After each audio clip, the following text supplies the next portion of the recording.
ഇതാണ് മീൻമുട്ടി ശ്രീ ശാസ്താ ക്ഷേത്രം. ഇത് തൊള്ളിക്കുഴിക്കടുത്തായിട്ടുള്ള ഒരു ശാസ്താ ക്ഷേത്രമാണ്.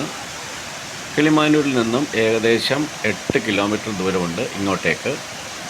ഇവിടെ ഒരു ഹിഡൻ വാട്ടർഫാൾസ് ഉണ്ട്. ഈ അമ്പലത്തിനോട് ചേർന്ന് ഒരു വെള്ളച്ചാട്ടമാണ്. ഹിഡൻ എന്ന് പറയാൻ കാരണം അധികം ആരും എക്സ്പ്ലോർ ചെയ്യാത്തൊരു വെള്ളച്ചാട്ടം ആയതുകൊണ്ടാണ് ഹിഡൻ വാട്ടർഫാൾസ് എന്ന് ഞാൻ പറഞ്ഞത്. ഒരു അത്യാവശ്യം നല്ലൊരു വെള്ളച്ചാട്ടമാണ്.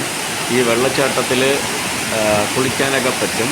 വളരെ സേഫായിട്ടുള്ള ഒരു വെള്ളച്ചാട്ടമാണ്. അമ്പലത്തിനോട് ചേർന്നാണ്. ധാരാളം ആൾക്കാർ ഇപ്പം അറിഞ്ഞ് കേട്ട് ഇവിടെ വരുന്നുണ്ട്. ഇവിടെ നന്നായിട്ട് നമുക്ക് കുളിക്കാനൊക്കെ പറ്റുന്ന വെള്ളച്ചാട്ടമാണ്. ഇതിൻ്റെ താഴോട്ട് നിന്ന് നമുക്ക് കുളിക്കാനായിട്ട് കഴിയും.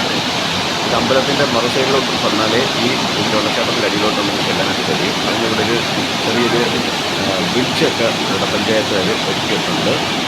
ഇവിടെ ഡ്രസ്സ് മാറാനൊക്കെ ഉള്ള സൗകര്യം ബാത്റൂമൊക്കെ ഇവിടെ ഉണ്ട്. പഞ്ചായത്തുകാർ ഒരുക്കിയിട്ടുണ്ട് അതൊക്കെ.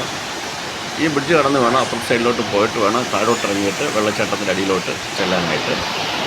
ഇത് ഈ ബ്രിഡ്ജിൻ്റെ മേളിൽ നിന്നുള്ള കാഴ്ചയാണ്. വെള്ളം ഒഴുകി വരുന്ന കാഴ്ചയാണ് ഈ കാണുന്നത്.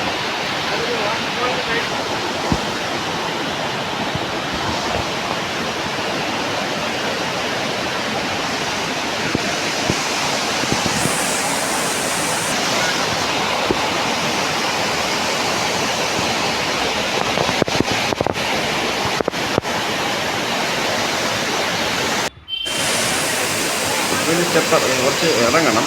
സ്റ്റെപ്പ് ഇറങ്ങി വീണ്ടും സ്റ്റെപ്പില്ലാത്ത സ്ഥലങ്ങളുണ്ട്. അത് പാറയിൽ കൂടെ താഴോട്ട് ഇറങ്ങണം. അവിടെ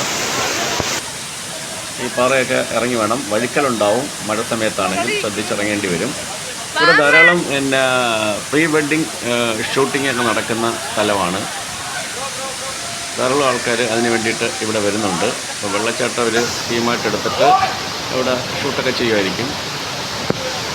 ഇതാണ് നമ്മുടെ മെയിൻ വെള്ളച്ചാട്ടം.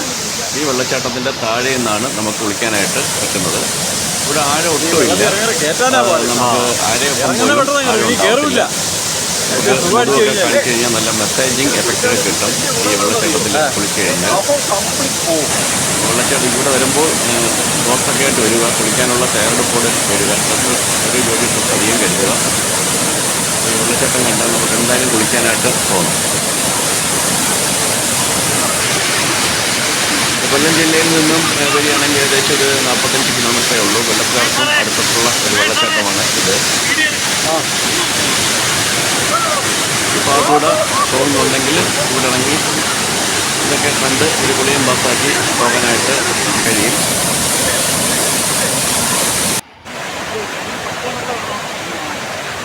മീൻകുട്ടി വെള്ളച്ചാട്ടത്തിൽ വെള്ളം ഒഴുകി ഇങ്ങനെ ചെറിയൊരു തോട് കണക്ക് പുറത്തോട്ട് പോവുകയാണ്. ഇതിനിവിടെ നമുക്ക് വേണമെങ്കിൽ നടന്ന് അപ്പുറത്ത് അമ്പലത്തിലോട്ട് ക്രോസ് ചെയ്യാം. അല്ലെങ്കിൽ അമ്പലത്തിൻ്റെ ഭാഗത്തുനിന്ന് ഇങ്ങോട്ട് നമുക്ക് നടന്നു വരാം. ചെറിയൊരു തടയാണ് ഇവിടെ കെട്ടിയിട്ടുണ്ട്. ആ തടയുടെ സൈഡിൽ കൂടെ നമുക്ക് ഇങ്ങനെ ഇതാണ് തടയാണ്. ആ തടയുടെ സൈഡിൽ കൂടെ നമുക്ക് നടന്നു വരാനായിട്ട് കഴിയും. റിവർ ക്രോസ് ചെയ്ത് നടന്നു വരാനായിട്ട് നമുക്ക് കഴിയും.